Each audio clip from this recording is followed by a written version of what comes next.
All right, everybody, welcome back to the Games Done Quick Hotfix. I am your host, SmoothOperative, and you are watching Time Capsule.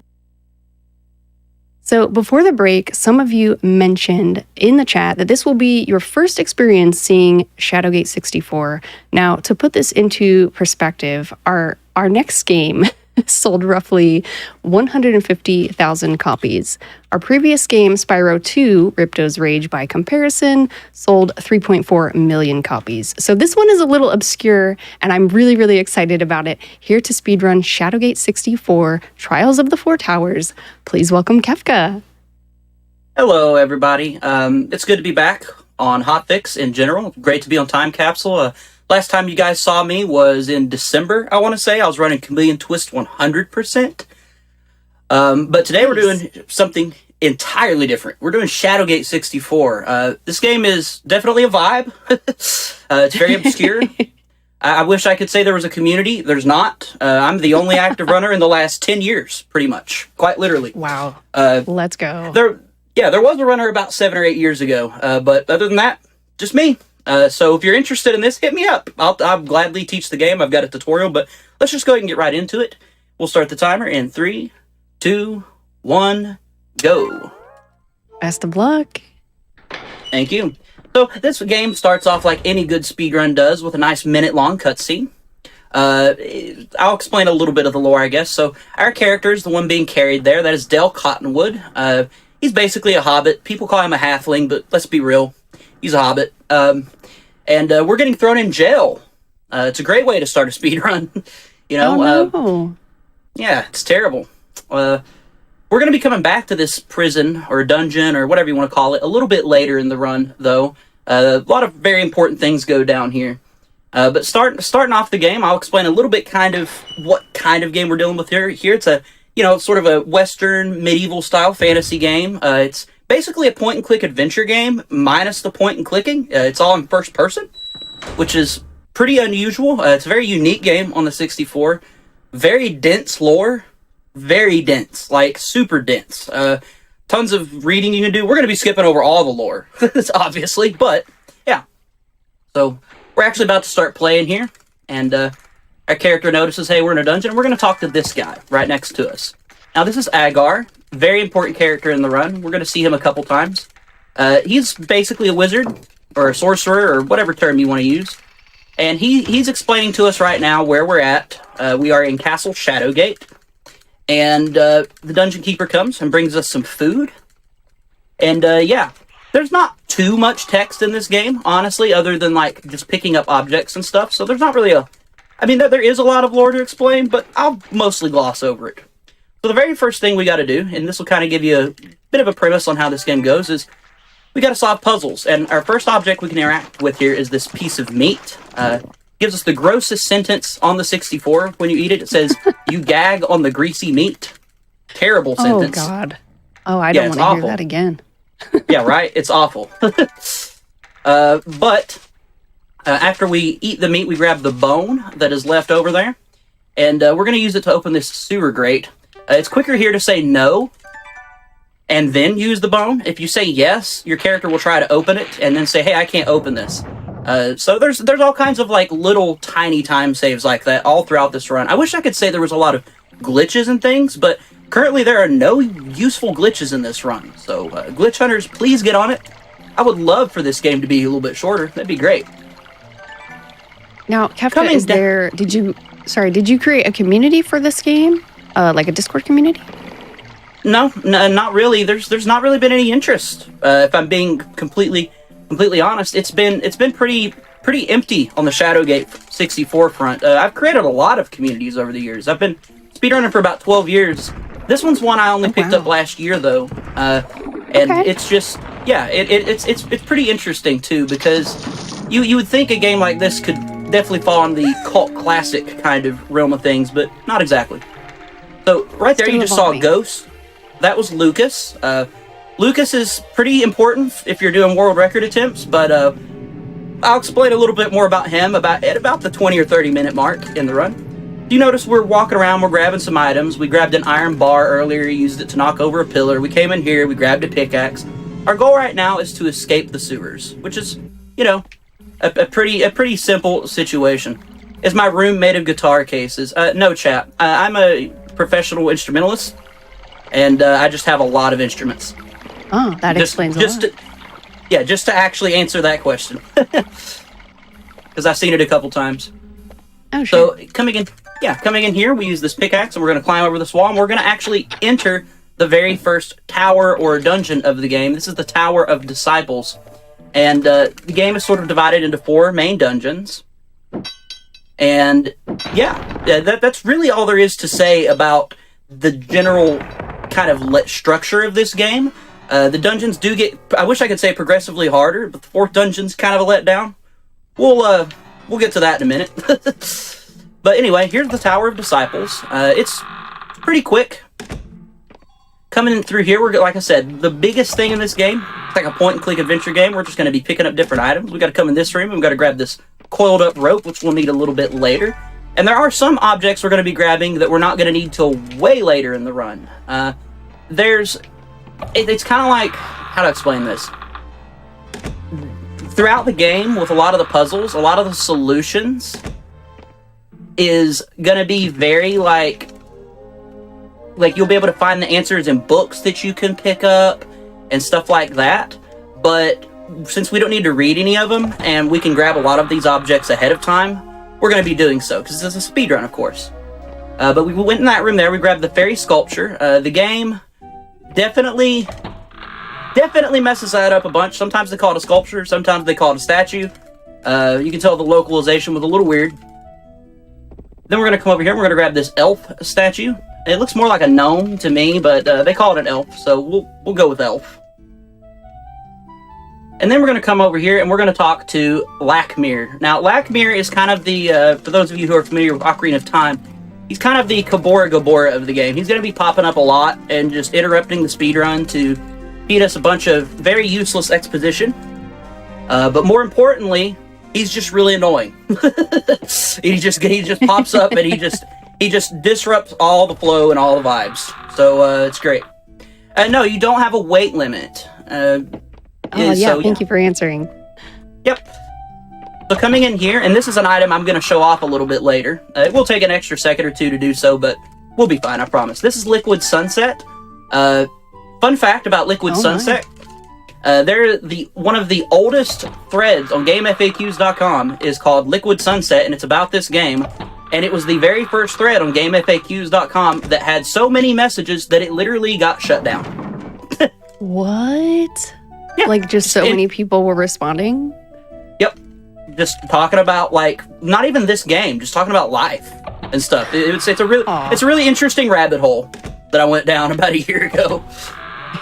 Well, it sounds like you found some things. Yeah, there's loosely a community, I guess you could say. Not a speedrunning community, but there are fans. So Here's our first true puzzle of the game, I would say. We just got to put these statues in these little, like, divots here. And that's it. Now, there actually are a bunch of sort of red herring items all throughout this game. Just different objects you can pick up that serve no actual in-game function, other than just having them in your inventory. We're obviously going to be skipping over a lot of those, but if you see some objects on the ground that I'm not interacting with, just know that they're completely useless. Coming into this room here, we're going to be grabbing the Pixie Flute, which we're going to use to beat and finish the first tower here, the Tower of Disciples. And we're already through the first dungeon, more or less. And then pretty much right after this, we're going to be just going straight into the Tower of Lakmir, which is the second dungeon. And personally, my favorite. A lot of people prefer the third tower in, the 5 of us out there who enjoy this game. But, me personally, I like the second one. The second one's just got the vibes. The third one's kind of creepy, kind of spooky-like. And I don't mind that, but yeah. But anyway, we're going to come up here, and we're going to use the coiled-up rope that we grabbed earlier, and it's going to give us a little escape route, but it's, the window's too small. So we're going to use the Pixie Flute, which shrinks us. I wish I could say that we use the Pixie Flute more often, and we're going to be shrinking a lot, but this is the only place you can use it in the game, unfortunately. And you use it to shrink, climb out the window, and then we use the Pixie Flute again to grow big. And that's the first dungeon. So we're already making pretty good leeway through the game at this point. Yeah. Come in here. Are you escaping the whole... Okay, you're kind of like out of the dungeon now? Yeah. Where yeah, are we? out of the, We're in the castle. Okay. we are in the proper, like, castle, Shadowgate, town, Shadowgate, whatever you want to call it. Moving freely. Yeah. We just went through the cemetery, and then we're going to go in this church here, and we're going straight to the second dungeon, pretty much. We're going to actually be exploring the proper town a little bit later in the run after the second dungeon.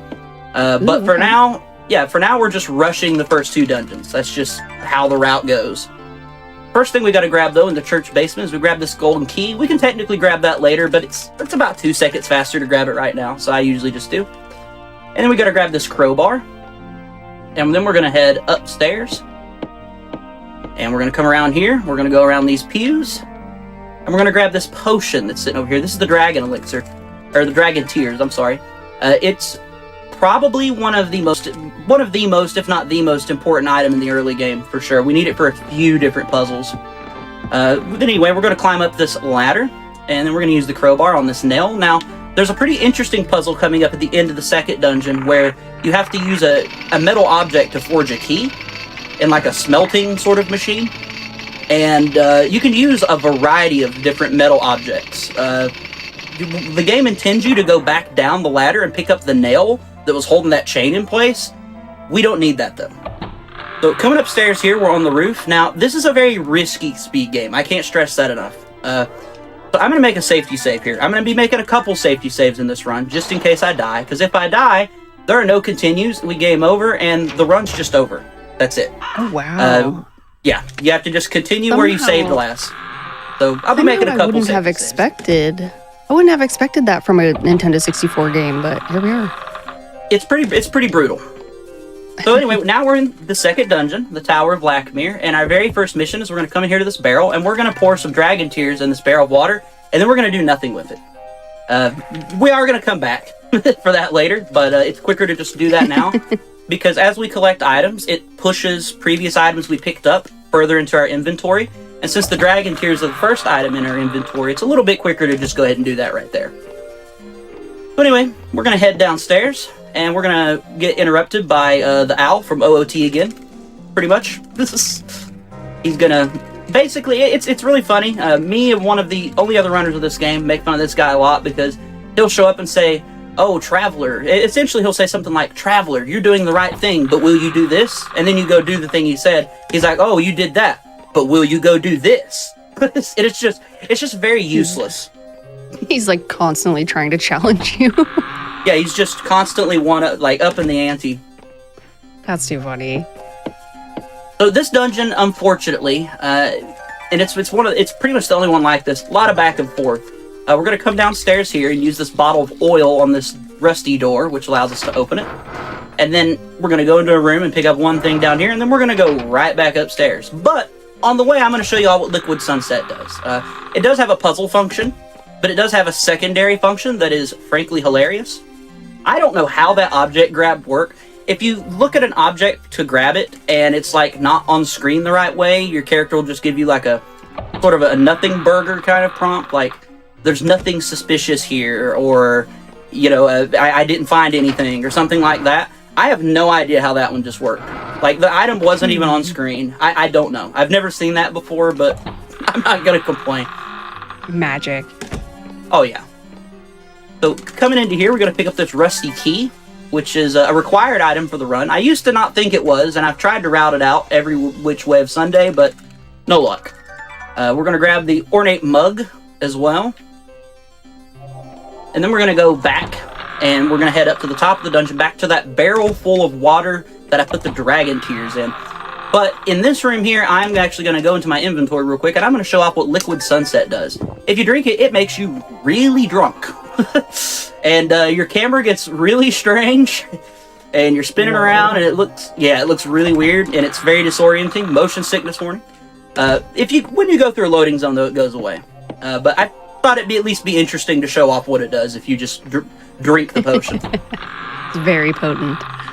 Very potent stuff, yes. So we're going to come in here, we're going to use this mug, and we're going to pick up some of this water and dragon tears. And somehow we just carry a mug of water in our pocket the whole run. I don't know how that works. I wish I could do that, but, It is what it is. Maybe it just fills up when you pull the mug out of your pocket. It's magic. Like, yeah, it just fills itself back up. Yes. So anyway, we need the water and dragon tears to put out that magic fire, and then we're going to put this little crest here, and then we're going to go head all the way back downstairs. There's good news, though. For those of you who are sad because we're going downstairs for the final time, we got to go back up them in a bit, too. So you'll get plenty of repeated geometry. Don't worry. So we're pretty much done with this dungeon. We do have a little bit of cutscenes coming up here in a little bit. We're gonna meet the villain of the game. Ooh. Mm-hmm. He's pretty hype too. I will say he has a cutscene at the end of the game that is like maybe the best soundbite on this console. Like that's all I'll say. Just get prepared for it. It's hilarious. All right, I'm gonna prepare. So after we put the star crest in the fireplace thing up there, we come into here and Lachmir pops up again, and he says, "Oh, traveler, you might have solved that part, but can you solve this part?" Is pretty much what he's saying. And yes, we can. So this part is a maze. You have to pick the correct stature. It warps you back to the beginning, kind of like the Lost Woods. This is a speed run. We have the order memorized, and it's a very easy order to memorize as well. You just pick the right statue every time, other than the last time where you picked the left one. Very difficult stuff. Oh my goodness, I see. It's so difficult. Very difficult. So coming up here is one of the only, probably the only reroute in the game's speedrun history. And it's something I found, actually. For a long time, people use the pickaxe here in this smelting machine because it's the closest metal item that you can use to smelt the key. But I discovered that there's a bit of a different route we can take if we keep the pickaxe and we smelt a different item. I'll point that out when we get to it a little bit later. But yeah, it saves about 20 seconds to just keep the pickaxe for a particular reason that I won't spoil, but we'll get to it in a bit. All right. Coming into this next room here, we have a bit of a potion puzzle.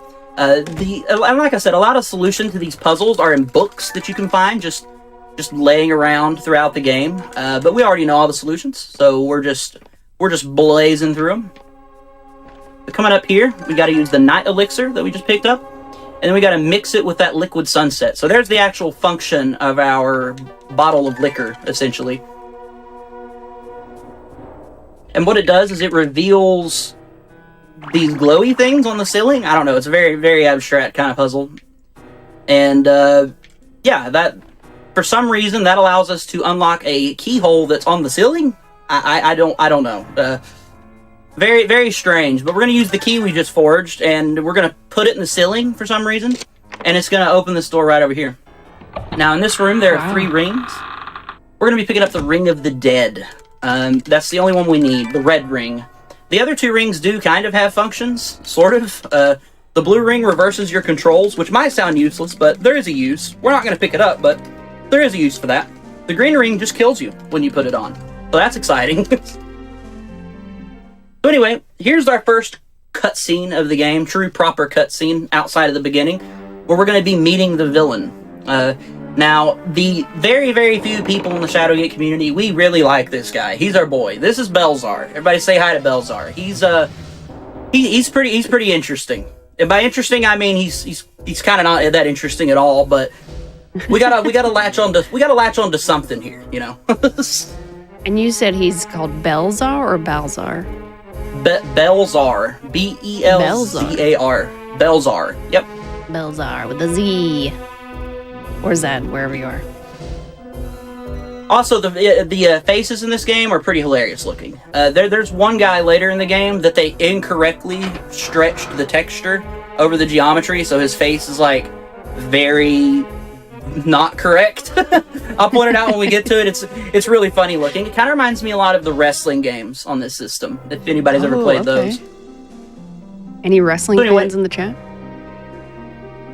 So anyway, we are now done with this dungeon, and like good old retro games, we don't get warped back to the entrance. We got to just walk all the way back out. So I'm going to take this time to tell a little tiny story, if I may.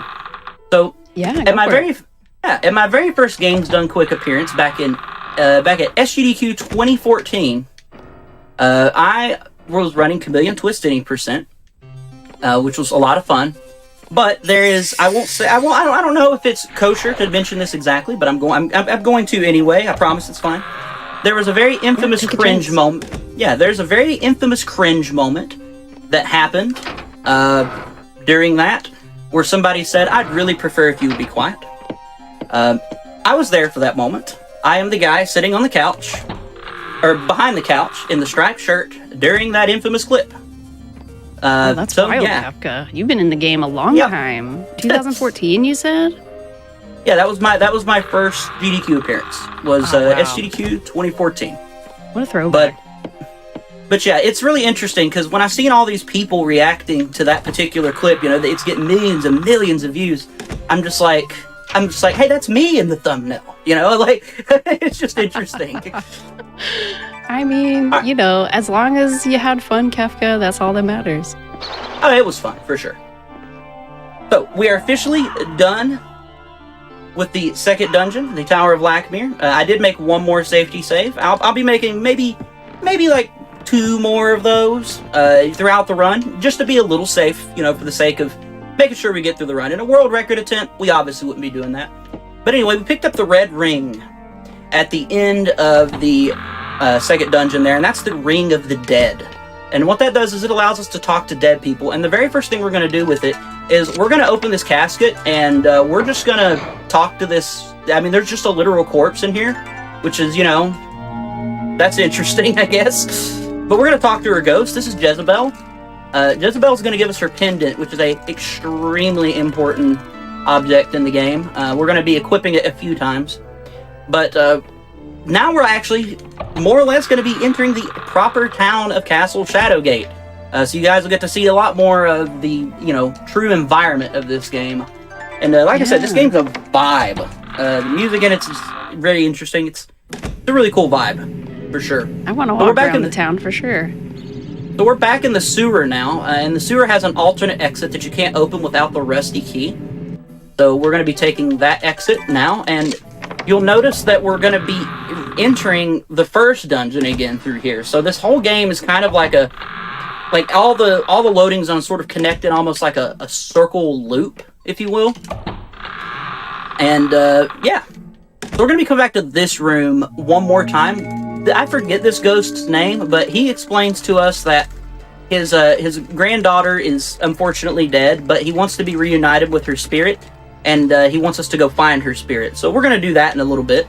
In order to do that, we got to take this slipper, and we have to go find the other slipper, and we have to take her ghost, both of her slippers. It's a simple sort of thing. But before we do that, we got a couple little pit stops we got to make around town, and we're actually finally entering the town, which is exciting stuff. But one little weird thing in this game is if you have the Ring of the Dead equipped, you can't talk to living people. I don't really know why it's that way, but so do you have to just like unequip it when you talk to regular people? Yeah, pretty much.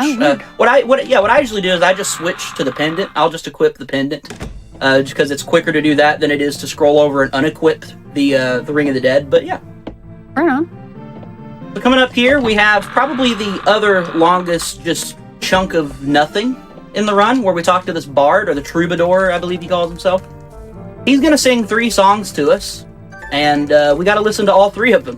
Takes about 2 minutes. So if anybody has anything particular you might want to talk about, this is a good time. Okay, Kefka, I need to ask you this. Where did you find this game? Like, what was your first experience with this game? I need to know. Okay, so my great aunt owns a video rental store. It's still operational today, actually. And when I was a kid, I would get quote unquote special deals, and I would just rent games for 5 days at a time, but only pay for like 1 day. And if I rented a game enough times, she would just give it to me. Because I would essentially pay for the cost of her buying the game. And this was a game I rented. Yeah, this was a game I rented a lot as a kid. And when I first started speedrunning, I was curious about the run, and I found a speedrunner back in 2014 or 15 named Mordos who was running it. And he was doing a really good job. And I didn't think anything much about it. I just ran other stuff for years. And then earlier last year in 2023, I was like, hey, I want to look at that Shadowgate game again and see what's going on. And it had no new world records. There hadn't been a new world record in 8 years.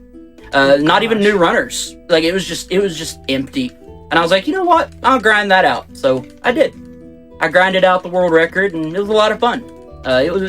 It's ended up being one of the more relaxed sort of games that I run. I run a lot of very mechanically intensive kind of games, comparatively. This one's definitely a little more on the chill side of things. So your other games are just a little more technical? Yeah, as a whole, for sure. Right, okay. Yeah, this has been a treat. Like, I've been kind of just enjoying myself watching you go through this dungeon. This game's super chill. So, we're done talking to the troubadour now. He gave us a flower. The flower is extremely, extremely important. I wish there was a way to skip the flower. If there's anything in the game that can be skipped with some kind of glitch, and believe me, I've looked a lot for stuff, it would definitely be this whole section of the game, which is kind of unfortunate because, you're going through the village. but I'll explain a little bit more why I think it maybe could be skipped later. But anyway, I mentioned earlier a guy that had very weird face geometry. Here he is. Check this guy out. Here you go. Wait till he turns around. It's just... It just looks... Yeah, he's pretty... Not trying to shame the guy, but he looks pretty unusual. I like how the left side of his face is like stretched upward because they just didn't lay the texture on it correctly. It's pretty good. Anyway, we had to give him the ancient coin that we picked up back in like minute 5 in the run. And he moves out of the way from this pile of garbage, which has the other slipper in it for some reason. And then we're going to be going, and if you remember a little bit earlier, not too much earlier, we were talking to a guy about, he wanted us to find his granddaughter. We're going to go do that now. But first we got to equip the Ring of the Dead because, unfortunately, she has passed away. And I'm going to be pointing out something a little bit morbid later regarding this girl. I don't know. I don't know if the developers intended this or if they didn't. This game kind of does have a little bit of a liminal space vibe to it, like kind of spooky like at times. Oh yeah, I can see it. But anyway, coming up here, you can see a skeleton in the water. That's the girl right there. That's her body in the water. You talk to her, you give her her slippers back, she reunites. And we'll be doubling back on talking to that guy later, and he's going to give us something for doing that. Yes, that is correct, Spacey, in chat. If you don't have the coin already, you do have to double back to the first dungeon and grab it, which is obviously very time-consuming, so I grab it while I'm there. So coming through here, we have one of the first sections of RNG in the run. Yeah, there's RNG in this game, and it's the worst kind of RNG because we're going to get asked some questions. We're going to get quizzed, and the questions are random. Get out your pencils, your pens, your notepads, whatever you got. Pop quiz. So the first question he asks, this is not random, he asks if we're a grave robber. We say no. And he's gonna, basically, we're wearing the pendant that dead lady gave us earlier, and he wants to make sure that we have permission to have that pendant. So what season was it when Saul came home? That is High Winter. Who was he last seen with? A dwarf. And he was sick with Black Death. Okay. So this guy can ask a total of 5 different questions. He's only going to ask 3, and it's random as to which 3 he asks. There is a later section of RNG in the run with a thing that can ask up to 16 different questions that are random. What? Yeah, it sucks. Trying to run when I learned to run this game, and I ran the Japanese version a little bit. Hello? That was really weird. I was looking right at her, but the game kept giving me the "there's nothing interesting here" prompt. At the main beginning of the game, we talked to a guy in the cell next to us. His name was Agar. This is Agar's sister. She explains that we need to help get Agar out of jail, which we agree to do, naturally. And she gives us the orb. And we're going to be giving that to Agar later once we free him. But for now, we got to go grave robbing. So when he asked if we were a grave robber and we said no, we were lying. Okay, all right. We're up to no good here. Oh, yeah. We're deviants in this run. So our very first thing we got to do with the whole ghost tour, I like to call it, is we got to come over here to this grave. And for some reason, I don't know why this is a thing, but you have to dump the dragon tears on this grave. I don't really know why that's a thing, but it is. Then we got to equip the Ring of the Dead, and we talk to this guy. And this guy actually doesn't give us anything. He just tells us some magic words we need for an incantation. And yeah, and it's interesting because you don't even need the objects that the incantation are related to get the information for the incantation. That's an interesting sentence. Is an information for the incantation. That's So what is the incantation? Tell us the information. it is Noman Ra. Here's the only skip in this run. Here we go. Let's see if I get it. We nailed it. Nice. So that's grave skip. Yes. Yeah. Well, there's technically a second skip, but I'm not going to be doing it because it's too risky. So what happens here? Normally, you talk to this guy's ghost, and he explains that nobody respected him in life, and he would love for somebody to respect him in death, and you put the flower on his grave. But if you shimmy up to it just the right way, you can put the flower on the grave without having to talk to him first. It saves like 10 seconds. Yeah. The skips in this game are really the opposite of hype, but, you know, they're there. No. Listen, plants, flowers, that is hype. Anyway, after we talk to that guy, he explains that his master escaped somewhere underground with a treasure. And he basically tells us more or less a secret password to get this treasure from this guy. Coming into this room here, we're actually going to be equipping the pendant. Now, the other complex skip I mentioned is in this room. It's called Lucas Skip. Basically, if you have the Ring of the Dead equipped and you walk past Lucas's body, Lucas will talk to you and you'll lose about like 20 seconds or so. You can skip having to do the skip by just not having the Ring of the Dead on. So, yeah. I chose not to do it because it requires doing a very complicated sort of walking sequence, and you can fall in the water and die. And if we die, we literally just lose the whole run. Like, we can't continue. So I'd rather not do that. Yeah, I'd rather not do that in something like this. If that's fair. Yeah, fair, for sure.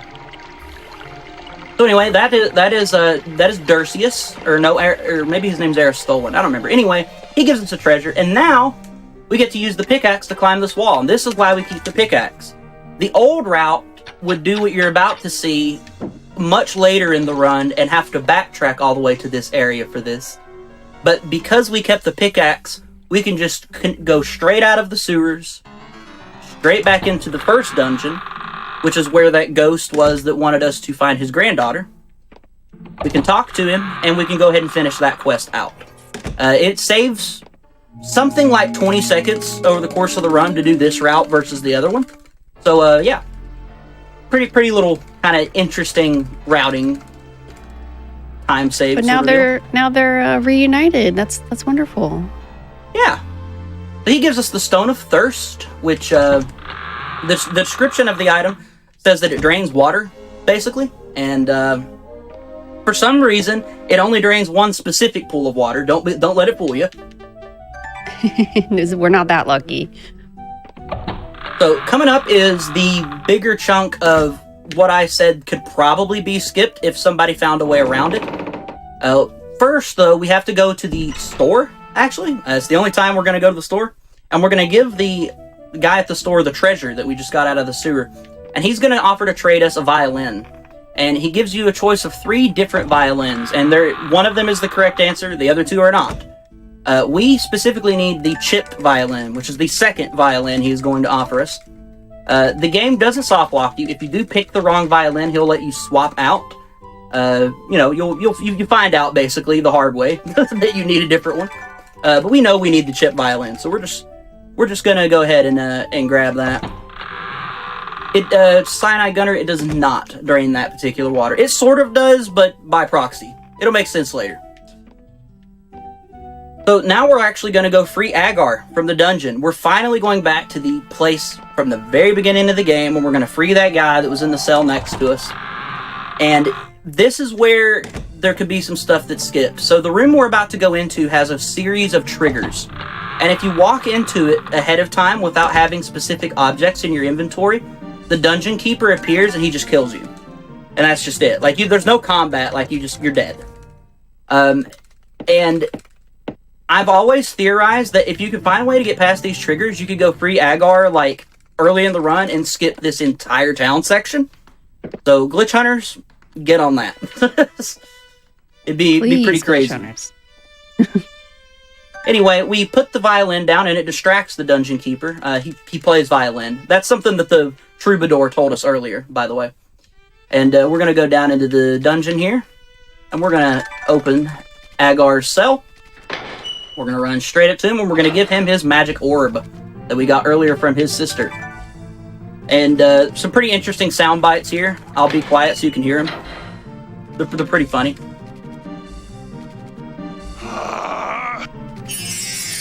I love the sound he makes when he, like, uses magic. He's like, oh! Really weird sounding. Clip it. Anyway, after he teleports away, we have to lock the dungeon keeper in the dungeon. If you don't do that, the game won't let you progress, which is really weird. But, you know, it doesn't take long. Just kind of fascinating. Mad. Oh, he's angry. He's locked in there for the rest of the game, too. He's old news. Wow. Later, dude. Yeah. See ya. So all of this, everything we just done in this town, walking around, talking to all these ghosts, and freeing Agar from jail, and all of it, the flower, every bit of it, was all just so we could get into Agar's house. All of it. So the other option for some sort of potential skip would be, if somebody could find a way to clip into Agar's house early, you could skip having to free Agar in the first place, which would be great, you know? But yeah, this would all be of it was much shorter. Yes, it would cut about 15 or 20 minutes off of this game, which would be insane, obviously. All right, so now that Agar has teleported away, he tells us, hey, I have a house in this one particular district of the town. Feel free to make yourself at home. And there are a few objects in that house that we need. 3 in particular, very important items. I don't really see any way of skipping those items throughout the run. But like I said, if you can find a way to skip and get into the house, it would essentially make almost everything else we just did useless, which would be pretty cool. But we're going to go into Agar's house now, and we got to pick up 3 objects. There is a dragon fang, some flint, and probably one of the best hidden objects in the game. It's a lever for a mechanism. Just wait till you see where it is. It's pretty sneaky where the devs hid this. Okay. So it's this bedpost here. It looks slightly different than the other bedposts, but you literally just break it off of the bed. Yeah, it's. I know a lot found that.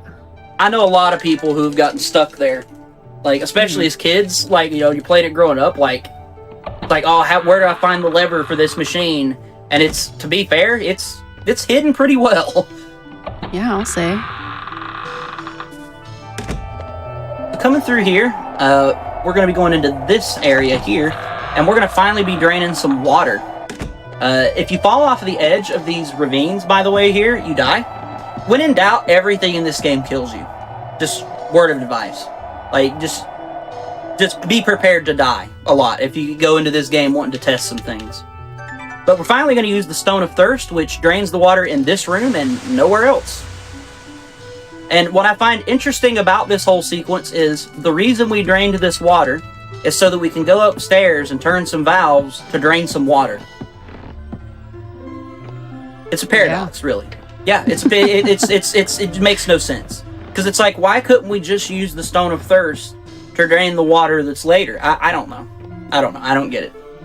Anyway, we got a little valve puzzle here where we have to turn these in the correct directions.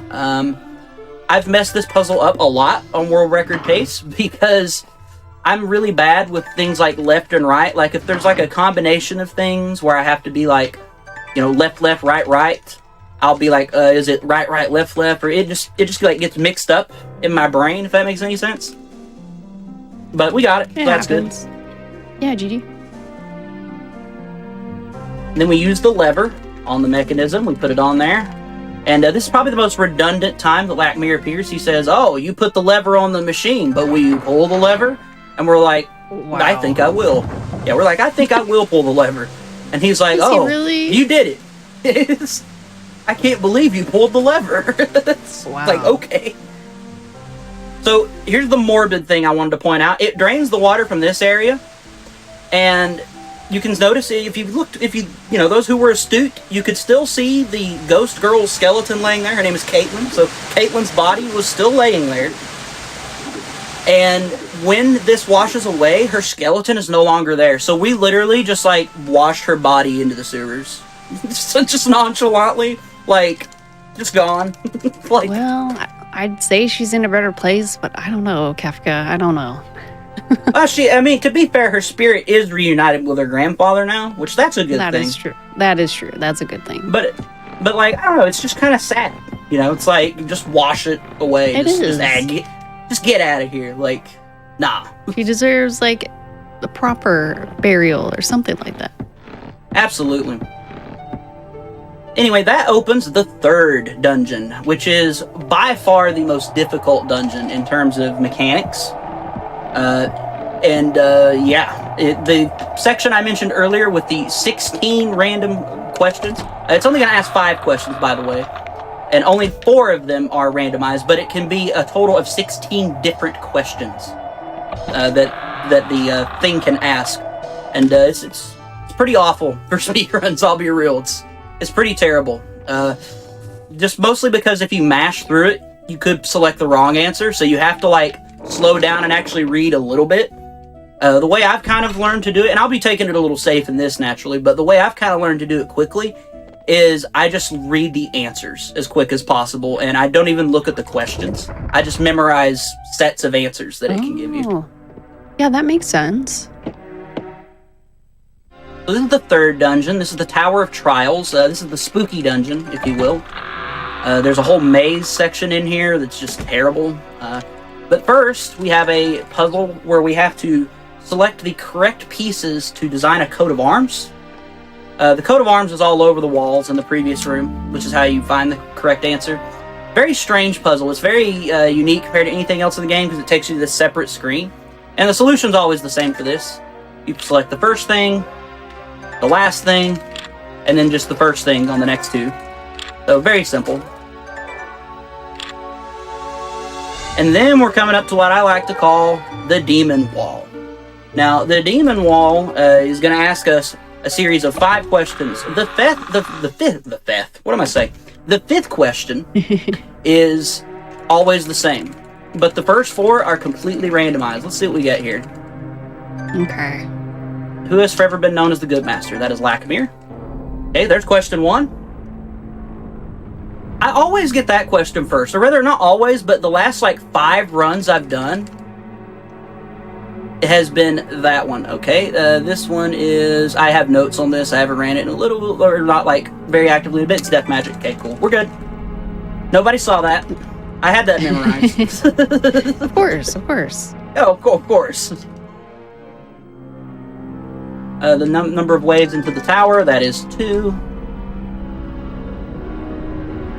And then there's only 2 questions left. Let's see what we get for the very last randomized one. Of what species was the last dragon? That is gold.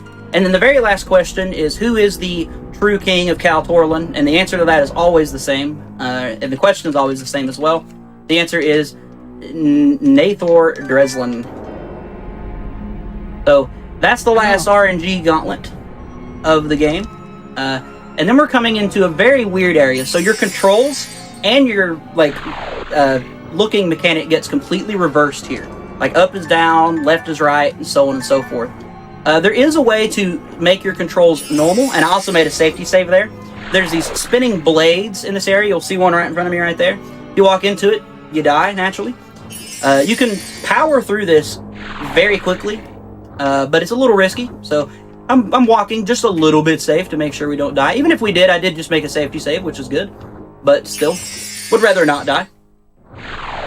And we made it through that section, which is probably the most nerve-wracking part in the entire speedrun if you're like really trying to get a good personal best, because your controls are reversed, and you can buffer, the directions you want to run when you're like going from screen to screen, and it's super, super like annoying. Yes, the reverse ring is useful there.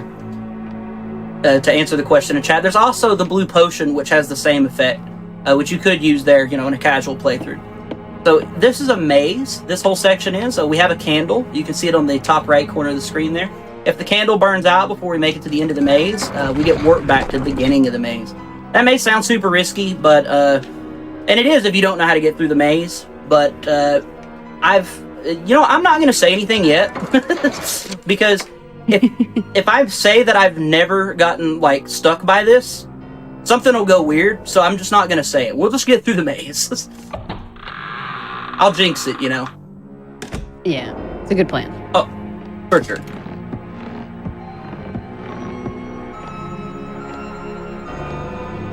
So basically the object of this maze is to go through and you push all these different buttons that are on the wall to just open different pathways. It's pretty confusing, honestly. It's definitely a kind of place where people get stuck in this game playing it casually. And the game FAQs guides on it are okay. They're not great, but it's kind of hard to explain some of the things in this. Like the door I just went in there, if I would have went into the door to the left, it would have just warped me back to the beginning of the maze, versus the door on the right lets me progress. Very strange. Very, very, very strange indeed. We pass back through this room, we press this button. Good stuff. I've got a weird bit of a core memory of this section of the game. When I was a little kid, and I mean, not little, but I was like, I don't know, I want to say like 10, something like that. I was playing this game really late at night on a weekend, and the music in this section is pretty creepy.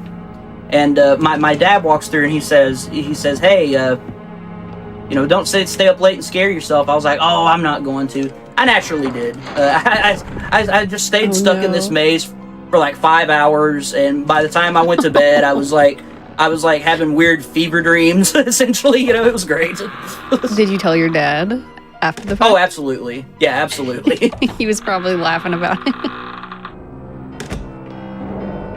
But we're done with the maze now. It's not too long, if you know where to go. And you'll notice there that I just walked in between two statues. If you touch one of those statues, they warp you back to the beginning of the maze, which is awful. That's an awful trap. That's literally like kind of like a Kaizo block almost, but it's terrible. So this puzzle here is kind of interesting. You got to turn around and walk into that mirror backwards. Takes a bit for some people to figure out what to do there. Then we're going to grab one of the actual 2 items needed to beat the game. Like, if you could skip to the very last area of the entire game, this is an item that you have to have. And this is the Ring of the Kingdom. We're going to be keeping it equipped all the way to the end of the run, but we're getting pretty close to the end of the run now. We're not, like, right there. We still have one more dungeon left, but it's the shortest by far. But we're making pretty good time through this. So anyway, Lack Mirror pops up. Yeah. Lack Mirror pops up one more time to say, hey, good job, you beat the dungeon, but will you go to the 4th one? And we're like, I think I will. He's such an instigator. Like, oh my god. He is. He's just stirring the pot. Like, he did. Before we go to the 4th dungeon, though, and the 4th dungeon is the Tower of Dragons, we have to stop by and grab the Dragon Flute, which they call it the Dragon Flute, but it's more like a horn, honestly. It sounds like a horn to me. It doesn't sound like a flute, but, whatever. We'll roll with it. Yeah, just my instrumentalist is coming out a little. It bugs me, but I'll be okay. And we're going to be stopping by the 1st dungeon for the final time. It's interesting. You come back into the 1st dungeon like 6 times throughout the run, which is pretty weird. Do you ever stop by the cell that has like the jailer in it that's trapped? No, unfortunately. Okay. Actually, he's just there. Somebody in chat said Vuvuzela. It does kind of sound like a Vuvuzela. a little bit. And now we're headed straight to the 4th dungeon. Now, you can tell that the devs were, either it was crunch time, or they were just out of ideas, or they were just tired of developing the game, and they were like, let's just throw something together.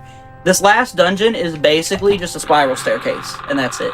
There's like one very tiny puzzle in it.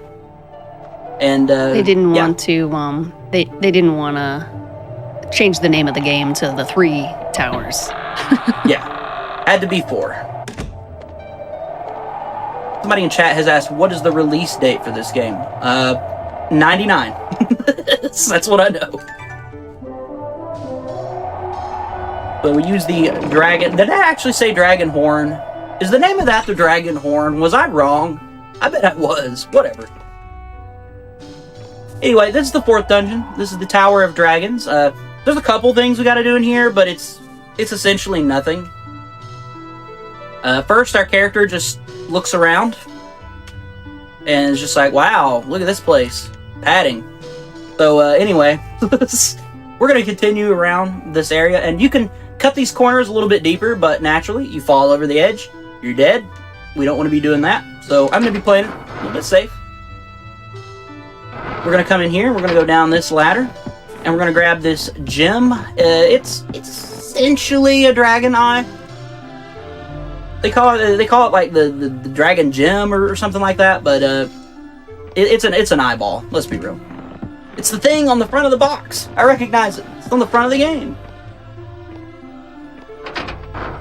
And we're basically done with the dungeon now. We're just gonna go to the top, and we're gonna do one more puzzle, and then the dungeon's over. This dungeon is super short. Okay. Yeah, it's super short.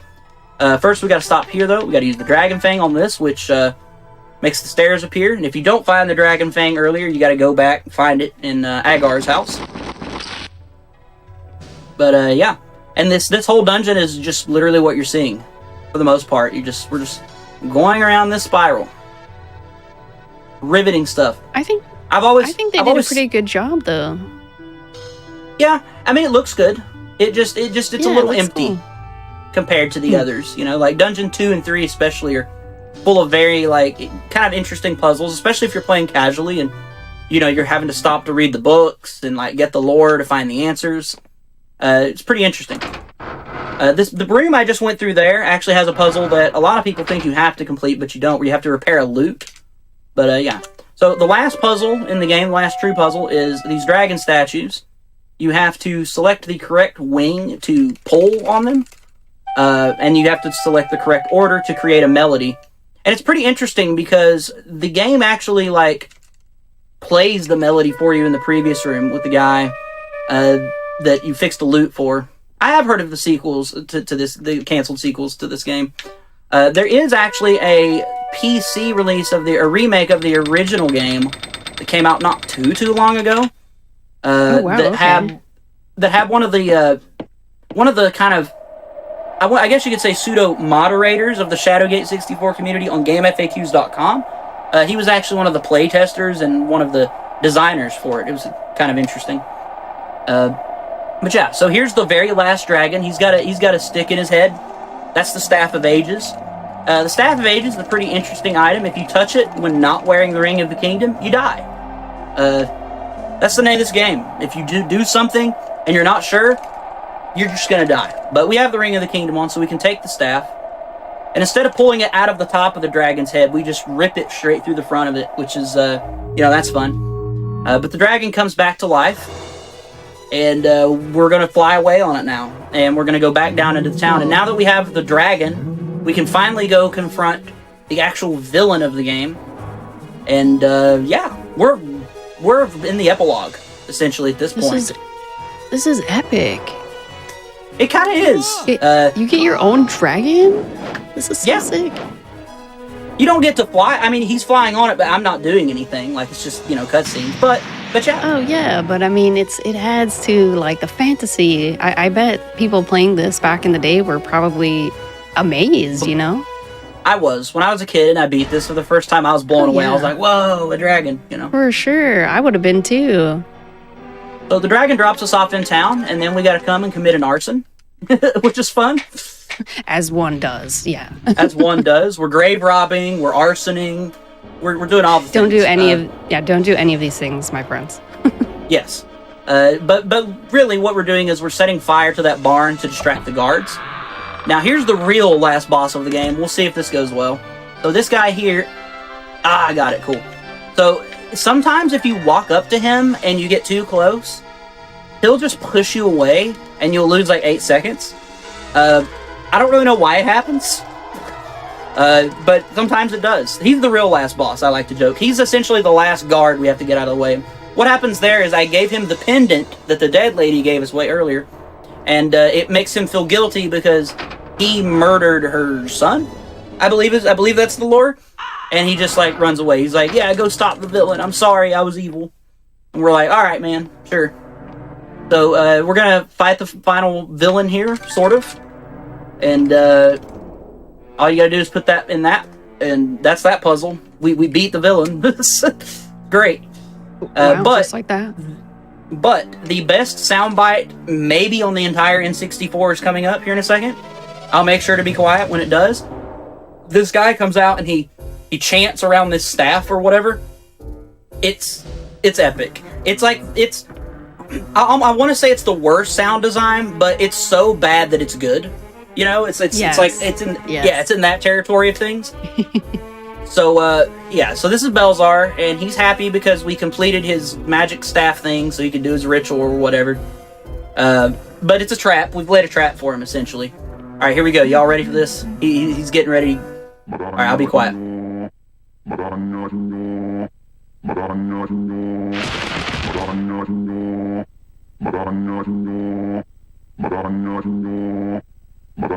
Great. It's wonderful. When he starts laughing, it's even better because it just repeats the same. It just repeats the same audio file on loop for his laugh, and it's very obvious that it does.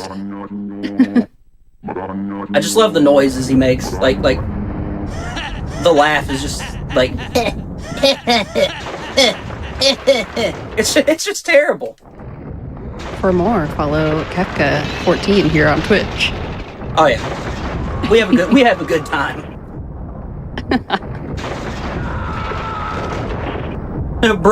What's this? Brun yun yo bodin yat. No, that's the different ways people are like great. I always said it sounds like he's saying bottom yo. He's like bottom yo.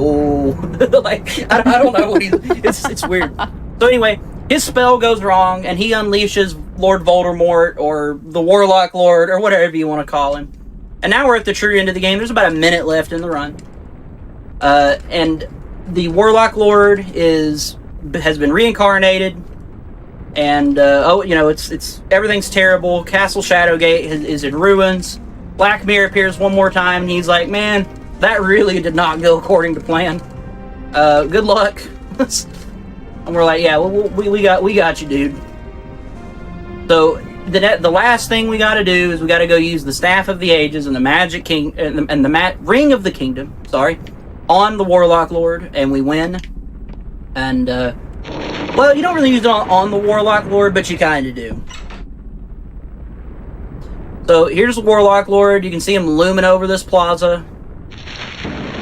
He's basically just he's pretty creepy looking. You know, you gotta love a good 2D image overlaid in the background. It's pretty great. Anyway, we come to this statue here, and the first thing we do is we use the Staff of Ages on this statue, and we'll put it into the statue's hands. And then the next thing we do is we use the Ring of the Kingdom, and we put it on the finger of the statue. And if anybody's ready on time, I'll actually give you a countdown on the timer to end the run. We're going to end the run in 3, 2, 1, time. And that's Shadowgate 64. GG. Oh my gosh. That was absolutely epic. Like, Kefka, thank you so much for showing this game off. Do you have any shout-outs, comments, anything you'd like to leave our viewers with? As the baddie is flashbanging everyone? Again, thanks for having me. I always have fun doing Hotfix events and, doing anything for Games and Quick in general. If anybody likes what they saw here, you can find me over at Twitch TV /Kefka14. I speedrun a lot of obscure games. This is just one of many. Special shout outs to Mordos and the Shadowgate 64 community on Game FAQs. I know those guys aren't active, but I could tell they had something special going on, so I just want to say shout out to the Liquid Sunset crew. You guys are awesome. And yeah, if anybody's interested in running this game, feel free to literally just hit me up. Just send me a DM. I've got a tutorial on my YouTube channel for running the game. It's a pretty chill game. Yeah. So again, thanks for having me. This has been great. Oh, for sure. Yeah, this was a lot of fun, Kevin. I love that you you called them the Sunset Crew. Yeah, that's what they are. I mean, that's what they called themselves, to be fair. So I'm just spreading the love. That's perfect. Well, listen, this was a really interesting game, and it seems like there's a lot to be explored. So for those of you watching, if you did have fun with Kefka here on GDQ, make sure you follow Kefka on Twitch, twitch.tv/Kefka14. But that is going to be a wrap on tonight's episode of Time Capsule. I have been your host, SmoothOperative. Thank you all so much for watching. If you missed the show or any of our other Hotfix show, be sure to check out the VODs over on our YouTube channel, youtube.com/GamesDoneQuick. And if you're watching this on YouTube from the future and you had fun with us tonight, be sure to press the like button on the video, subscribe to the channel if you haven't already. And again, thank you all so much for watching. Have a beautiful day or night. And the Hotfix crew will see you next time. Thank you again, Kefka. Goodbye, everyone.